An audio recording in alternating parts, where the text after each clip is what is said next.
We're continuing our series talking about induction motors. What's the challenge for today's episode? Well, today we're going to talk about what actually makes an induction motor rotate. You've got three-phase power, you've got single-phase power, and there's a huge difference in how an induction motor works between the two. So let's start with the three-phase motor. The three-phase motor rotates very naturally because three-phase power has a definite implied rotation, and so you can get the rotor to follow the rotation of three-phase power. There's a light bulb example of three light bulbs chasing each other, and if you turn the light bulbs on and off in the right sequence, it looks like they're rotating. And you can turn them off in a different sequence and they rotate the other direction. And this is a perfect analogy for how an induction motor three-phase works. So what's the deal with single-phase power and induction motors? Well, with single-phase, if you look at the light bulb analogy and you have two light bulbs, which is equivalent to single phase, you turn the light bulbs on and off and they don't look like they're going anywhere. They're just going on and off with no particular direction. And that's the reality of single phase power when you hook it up to a single phase induction motor. So there are tricks to make the single phase motor work. We haven't talked about the way a motor rotates. Is there a choice? Well, yeah, let's go back to the three-phase motor. We talked about the light bulbs going in one direction or the other, depending upon the sequence you turned them on and off. And the exact same thing happens to an induction motor, depending upon how you wire the three-phase motor. And this is a common source of issues in the field when an electrician wires backwards and has the motor rotating in the wrong direction. Because interestingly enough, centrifugal pumps and centrifugal fans actually work either direction, just not as well. And so sometimes a mechanical contractor will have something that's not working. He says, well, there's a design error, and the electrician or the electrical engineer goes out there and says, oh, well, the motor's turning the wrong direction. Let's swap two wires, make it go in the other direction, and all is good. That's a very common troubleshooting thing, and I'm guessing many people listening to this podcast already know that. Explain more. Well, okay, so let's go back to the single-phase motor, because we all agree the three-phase motor has a very clear rotation depending upon how it's wired. The single-phase, not so clear because it's not going in either direction. So go back to thinking about the light bulb analogy. Okay, the light bulbs, you can see a definite rotation on three-phase. But the two bulbs, it doesn't seem to matter which way the wires are connected. The bulbs just go back and forth, no movement. So if the single-phase arrangement has no movement, how does a single-phase motor ever turn?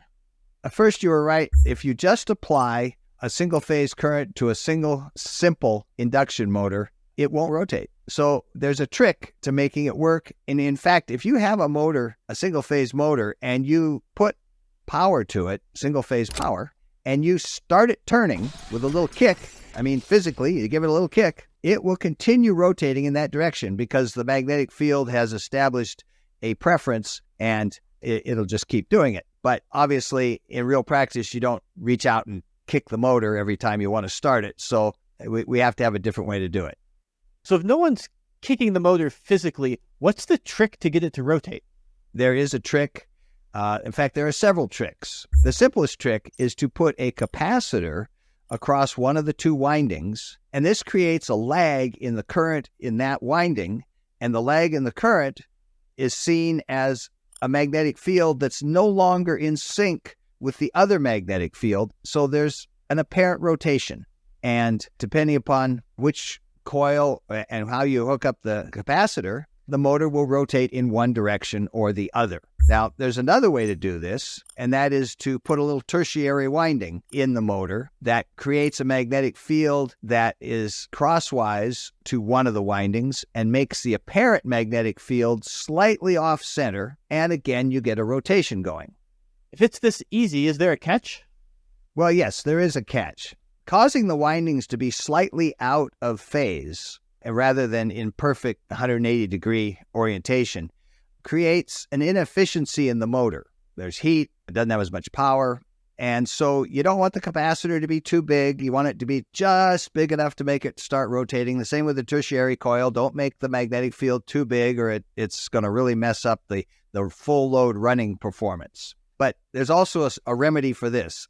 A lot of single-phase induction motors have what's called a a centrifugal switch. And as the motor comes up to speed, the switch is engaged and opens up the circuit for either the tertiary winding or the capacitor. And it basically takes the starting element out of the circuit so that the motor is then running at ideal conditions of 180 degrees out of phase. So if you're starting a motor and you hear a click, it's probably that centrifugal switch opening. Final question. Why does a single-phase motor always go in the same direction? Well, the manufacturer gets to choose. Depending upon how they hook up the capacitor or the winding, it's going to go one direction or the other. So single-phase motors generally go in an industry standard clockwise direction, but you can order them in reverse, counterclockwise direction, and it's not that hard to make them. And once you get a motor, you're out of choices for the rotation. Three-phase motor, of course, you can go in either direction depending upon how you hook the wires up. Is that it for induction motors? Oh, we're just getting started. So I'll see you on the next podcast.